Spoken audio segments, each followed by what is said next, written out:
going to talk about how we talk about what we've got. And I guess Nick spoke about the importance of openness of information and integrity, and how this is kind of a values, beliefs issue and agenda, and particularly the risk of the lack of engagement with your customer and with your customer's customer.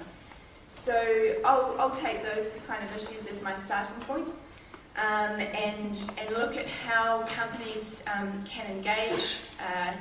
Where do you start communicating about what you're doing around sustainability, and how you really get the benefit out of all of that work, how you leverage it, leverage those investments that you're making in your story, because there has to be a payoff.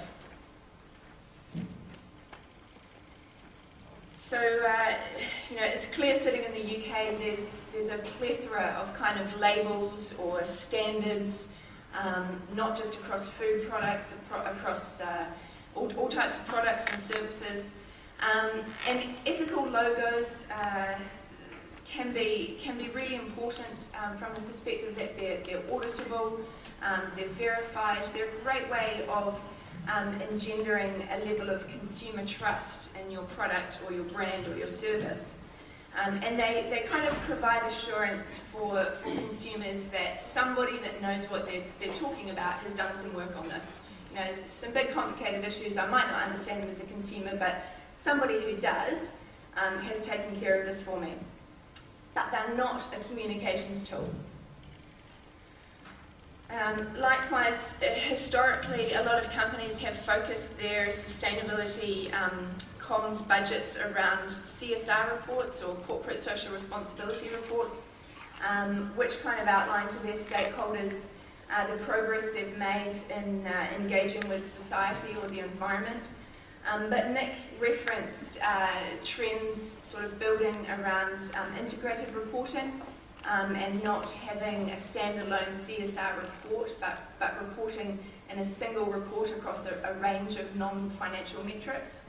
And that just reflects the fact that sustainability is really an approach that's integrated across all of business, rather than something that exists as a separate department in the companies that are really doing this well. And I guess just like ethical marks or logos, corporate reports can be really important platforms. They can be great sources of information, and they can really serve to crystallise an internal approach to sustainability. But I think that the crux of the point here is that the people that you want to identify with your brand or your service or your product, the people that you want to become loyal to your product, are not the people that read these reports. And even if they were those people, I'm not sure that these reports would do a good job about communicating or selling your story to them of the journey that you're on. So the real key, and what will kind of be what I'll move on from, is taking the great data that sits behind all of this work and turning it into something that connects with your audience on, as Nick said, that kind of heart level. So to understand how to do that, how to turn that data into a kind of meaningful communication strategy around sustainability, we engaged a UK company called Futera. They're a communications agency that specialise solely in sustainability communications. So they were established about 10 years ago, almost over a decade ago. And so they're real industry leaders in this area. They were doing this before it was kind of sexy. And they worked with us to think about how New Zealand companies might talk about sustainability more effectively, making sure that we're realising some of the returns on this. As you can see here, their client base demonstrates the fact that this communications issue is not just of interest to some niche green brands. These are companies kind of across the blue chip spectrum. And just another side point, Futera, not just with representation in the UK, they've expanded into Europe, also offices in the States, and looking at expansion into Australia. So both in their geographic footprint and also in the clients that they're dealing with. They do have a global perspective on these issues. So I think when Sam and I sort of sitting in London talk to some of our companies in market, and we ask them, what are your key messages around sustainability? What are you telling people over here in the UK?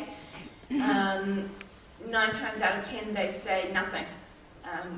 In case we get shot down. We don't want to stick our head above the parapet in case we're attacked. And I think that's, to a certain extent, an understandable response. On the face of it, it might seem a little bit safer. But actually, I think in the long term, it's a more risky position. It risks getting left behind. So if you think about a company's effectiveness at communicating their sustainability credentials or the journey that they're on in terms of sustainability, you can think of it along a continuum, basically at one end between green hush and at the other end between green wash. And the key here is making sure that we get the balance between these two things, getting the value out of our progress but not leaving ourselves exposed. And greenwash, I think, is really all about miscommunication around sustainability actions, whether that's intentional or unintentional, overstating or kind of painting everything you do with a little bit of green, blurring your intentions, somehow just confusing or misleading your consumer. But equally ineffective, green hush is not talking about where you are on that sustainability journey. Taking an approach that thinks, I'm going to wait until I've got absolutely all of my ducks lined up behind me before I talk about anything in case I'm exposed. But that doesn't allow you to leverage the benefit of the progress that you've made along the way in your consumer's mind's eye.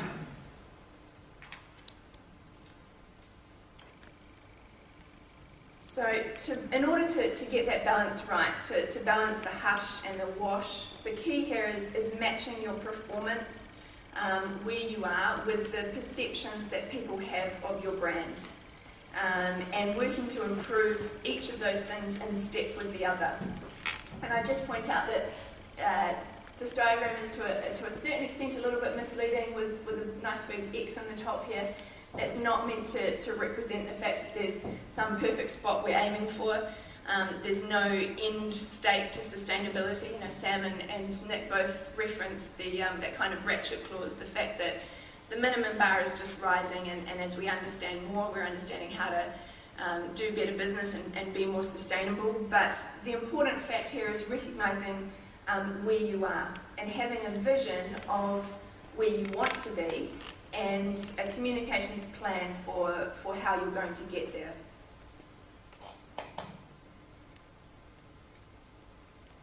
And if you think about getting too high on the perceptions axis before you've got the performance to back it up, that's a really dangerous position to being exposed. Likewise, you move too far along the performance axis without people knowing or understanding that you're on that journey, and you're not leveraging the benefit out of it. So it's quite interesting to think about where you or your company might be on that quadrant, and how you build your reputation with regard to sustainability in step with your improvements in performance. One way of doing that, about sort of understanding that journey, Futera have developed this helpful graphic which kind of explains the stages that you might go through as a company in terms of embedding your sustainability activities into your communications. So at level 1 here, you've kind of got just a position that avoids risk, that's not talking about anything proactively, it's just trying to stay under the radar and not to get flagged, and if you do, just to kind of firefight. And I would go so far as to say a lot of New Zealand companies, certainly in our market, are probably unfortunately at that position, or maybe even at a kind of level 0 of just not even wanting to know that there might be some issues. The next stage, level 2, is all about being seen to do good. The focus of your communications at that point might be about getting a good PR story. But you'll then begin to back that up, back up that image with action that begins to address some of the major sustainability issues that are particular to your company or your business. And you might begin to incorporate sustainability-related activities into your regular communications. But that might well be through a sub-brand that can kind of be used as a tester or acting as a mouthpiece for that activity. A good example, the Tesco Organic, it's a sub-brand through which they can kind of talk about some of the work they're doing around organics. Then you're starting to increasingly see the fruits of the labour, the spin-offs of that green performance will manifest. Maybe on the supply side, there will be some operational efficiencies, some cost savings. On the demand side, you'll start to get ahead of your consumer. You might start to tap into some latent demand. And increasingly, sustainability will become an approach to everyday decision making. So that's all about living green rather than just doing green. And that then means that sustainability starts to become a core part of your brand, both internally and externally. And you'll start to be seen as leading the agenda. Really good example of that is a UK company called Innocent. They make smoothies. I'm not sure if you're familiar with them. But everything they do around sustainability is integrated into their core brand. There's no separate messages about sustainability or separate messages about their brand. It's just their brand. That's just what they do because they make great products, they make good smoothies that are healthy for you, they happen to be good for the environment, and we love you. It's all great. It's all part of their one core brand. So how do you do that? What do you actually need to think about? Futura suggested 3 core principles, I guess, for ensuring effective communications around sustainability. And I'll just run through these and then go into each in a little more detail. So the first is about knowing your why. Talking about your why, not getting distracted by all the great whats that you're doing. Secondly, making sure that your messages are accurate and relevant to your audience. Can people relate to what you're telling them? 26 grams of carbon on a bag of crisps, is that something that they can relate to? And then thirdly, just the fact that that good news sells on sustainability. Sell your consumer a low carbon heaven. Don't sell them a climate change hell. Just tell your positive story. So know your why. Understand your why. Talk about your why. Why are you doing what you're doing? What's driving it? Don't be tempted to talk about your whats until you've got your why sorted out. There will be any number of companies doing the same whats as you, whether that's having saved 50,000 grams of carbon in your factory, or printing double-sided, or getting a fair trade logo. None of that, all of that is great stuff, and consumers want to know that you're doing that, but there's nothing in that will distinguish you from your competitor. But what will distinguish you is your motivations, your story, the vision driving your company, how your company sees the world. That will be unique, and that's something that people can't argue with. That will really set you apart. And it's about using that why as an umbrella for your communications and the engagement that you have with your customers. So the why is all about, as I said, tying in with your brand values, the vision that you have for the company. It's about personalising what sustainability means for your company. It makes your communications more convincing, and again, it sets you apart. As I said, as you move further away from that, talking about the whats, the less authentic or the less unique or interesting or engaging those messages are. The other thing here is don't be afraid of a stretching vision, a challenge that excites people or kind of galvanises support or interest around your company. If consumers feel that they're on a journey with you, are much more likely to stay loyal. And again, I'd reference the example that Sam gave of Marks and Spencer's, you know, that's very smart, coming out and saying by 2015 we're going to be the world's most sustainable retailer. You know, firstly, they get to define what the world's most sustainable retailer means, because I don't know that anybody particularly knows that, so they get to write their own rule book. And secondly, it generates a little bit of a buzz. People think, gosh, what does that mean? That sounds really exciting. That sounds like something I would kind of want to keep an eye on. I want to be part of that. And they'll come on that journey with you. So know your why. Personalise what sustainability means for your company, and let that rationale drive your communications.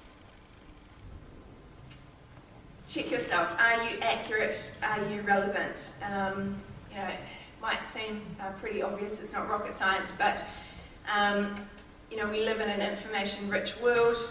Consumers are connected. Communications environment is very liquid. So your customer is more savvy today and better equipped to check out your claims than they ever have been before. And they'll spread the word for you if they feel that they can't trust you. So what you're saying has to be true. And what's interesting here is give consumers evidence of the proof. They don't necessarily want to know all that proof. They won't necessarily understand all that proof. But just referencing it will engender some trust. So, you know, direct them to a sub website that will tell them how you've come to all the conclusions that you've come to, or the metrics that you've been through to develop your carbon footprint, or something like that. Maybe only 1 in 10 of consumers will actually go that step and peel back that extra layer and look for that information. But just the reference of it will imply that you've got nothing to hide. So that's really important. And secondly, be relevant to your audience. Know what pushes their buttons. And Futera have done quite a bit of work on this with some people called Culture Dynamics in the UK. And this is basically about values, modes, segmentation, which is basically just a fancy way of looking at people's values and motivations for decision making, rather than segmenting them on your more traditional kind of age or sex or class kind of typology. So it helps understand what's motivating the audiences that you're talking to, and how to effectively target the messages that you've got to those particular different audiences. And they've come up with 3 kind of basic types of personality. The first being your pioneers. So these are the people that are motivated by inner-directed motivations. They're the people that do the right thing just because it's the right thing to do. They're very motivated by ethical concerns. And the key to messages connecting with this group of people is all about talking about ethical living or doing the right thing because it's the right thing to do. That kind of vision will really inspire these types of people. They're about 25% of your typical kind of consumer base. And you've got, in contrast to your pioneers, you've got your prospectors. These are your outer-directed people. They're motivated by status and esteem of other people. They're not necessarily not interested in sustainability, or they're not necessarily a profitable market. You will be able to capitalise through these guys, but it's all about messages that connect with them in terms of smart living or doing the clever thing. These people will ask, what's in it for me? How will this make me look good? So in this case, it's all about telling your sustainability story. You know, this is the smart thing to do. This just makes sense. You know, you want to lead this kind of stuff. That's how to look good. They're about 40%. And your final group are your settlers. They're more security driven. They like tradition. They're concerned with home base. You know, that for them sustainability is all about their children growing up with the same values and in the same environment that they grew up. And so messages that connect with them are all about safe living, or doing the sensible thing, doing something because it's reliable or consistent. And they're about 35%, the remaining 35%. So what's key here is sustainability messages will be most effective when they target that group according to their values, according to what motivates them, to their motivational drivers. So just check your messages, make sure they're accurate, make sure they're relevant for your audiences. And the last rule, good news sells. Talk up the positive. Bad news sells newspapers, but good news sells sustainability. Sell the sizzle, don't sell the sausage. There's, I think I've got about 8 tips or tactics here that I'll just run through that speak to how you do that, how you sell that good news. So it's about keeping it personal. It's about telling your sustainability messages in ways that people can relate to my region or my town or my house. Link those messages to people's lives, to their lifestyles, and make sure your calls to action seem achievable for them. People naturally just want to be important, they want to be useful, and often sustainability messages just kind of leave them feeling a little bit helpless. It's all very big picture stuff. People might care about development, but they can't stop global poverty on their own, so it's about giving them something little that they can personally do, and that they can feel good about doing, that's tangible and that makes a difference. Really good example of that is a campaign that Rainforest Alliance did in the UK with a tea brand, Lipton. I'm not sure if you're familiar with Rainforest Alliance, but they're similar to kind of a fair trade type scheme, but it also has an environmental aspect. So their campaign, Your Small Cup Can Make a Big Difference, was all about keeping it personal, So the ad talks about the difference that a consumer can make, respect for nature, care for the local communities, better income for tea growers. So consumers can see, I buy this type of tea, I'm doing great stuff for the environment, I'm caring for these communities in Africa. They can clearly see the positive difference, but it seems achievable, I can cope with buying a cup of tea. Great, and I'm having all this positive impact. It's very achievable. Keep it positive. Avoid helping people switch off because you're just feeding them negative messages. Make things pleasurable for people. Paint mental pictures that people want to remember. This is kind of a classic what not to do ad. When the UK government about 3 or 4 years ago started engaging with the UK population around climate change messages, it came out with this TV ad that was basically a girl getting read her bedtime story, and it was all this cartoon about how the UK was going to flood and there was going to be no more land left and we're all going to disappear underwater, and they literally had these sort of drowning puppies and drowning kittens. And you kind of think, yeah, is that a mental image people want to remember? Talk about scaring people, painting pictures that are not too pleasurable. So, needless to say, that got pulled off there pretty quick. Don't nag people; they get enough of that. Don't use guilt. I find that kind of funny. Avoid boring people. The average consumer in the UK, I think, gets about 5,000 communications messages a day that they're kind of bombarded with. So you're vying for a very limited space of attention. Make sure you don't get lost amongst the messages. Humour is a good way of doing that. Empathy and emotion. I think most people outside of New Zealand connect most easily or most naturally with something that's got a face, whether that's an animal or a person. I think New Zealanders are a little bit of an anomaly in that respect. You see a beautiful picture of Central Otago, tussock land, and it's just so beautiful, you get that little heart flutter. But I don't think that's normal. Okay, I'm a freak, but outside of New Zealand, that's not so normal. People tend to need something populating that landscape to feel that they can relate to it. So how that kind of relates to communicating around sustainability. If you're doing something great for your local wetland and you want to tell that story to consumers outside of New Zealand, don't necessarily talk about it just as an isolated wetland. Talk about all the the great impacts that means for bringing the nice little froggies back, or you know, whatever native species of bird that's helped repopulate. People will find that a lot easier to connect with, and I think the direction that our tourism campaigning is going in is evidence of that. You know, less kind of beautiful landscapes and more beautiful landscapes with people. Key. Balance your language. The scale of the problem needs to fit the scale of the consequence or the action.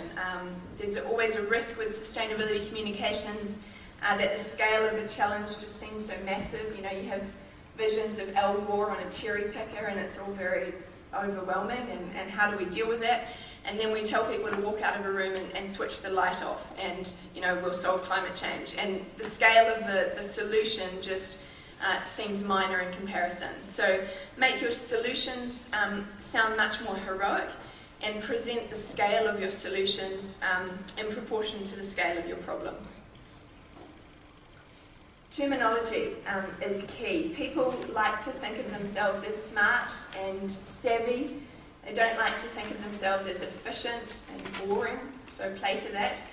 This is kind of a helpful schematic that Futera put together with kind of different industries down the side here. And you've got kind of a traffic light system along the top. So green words, terms that people like and understand and relate to.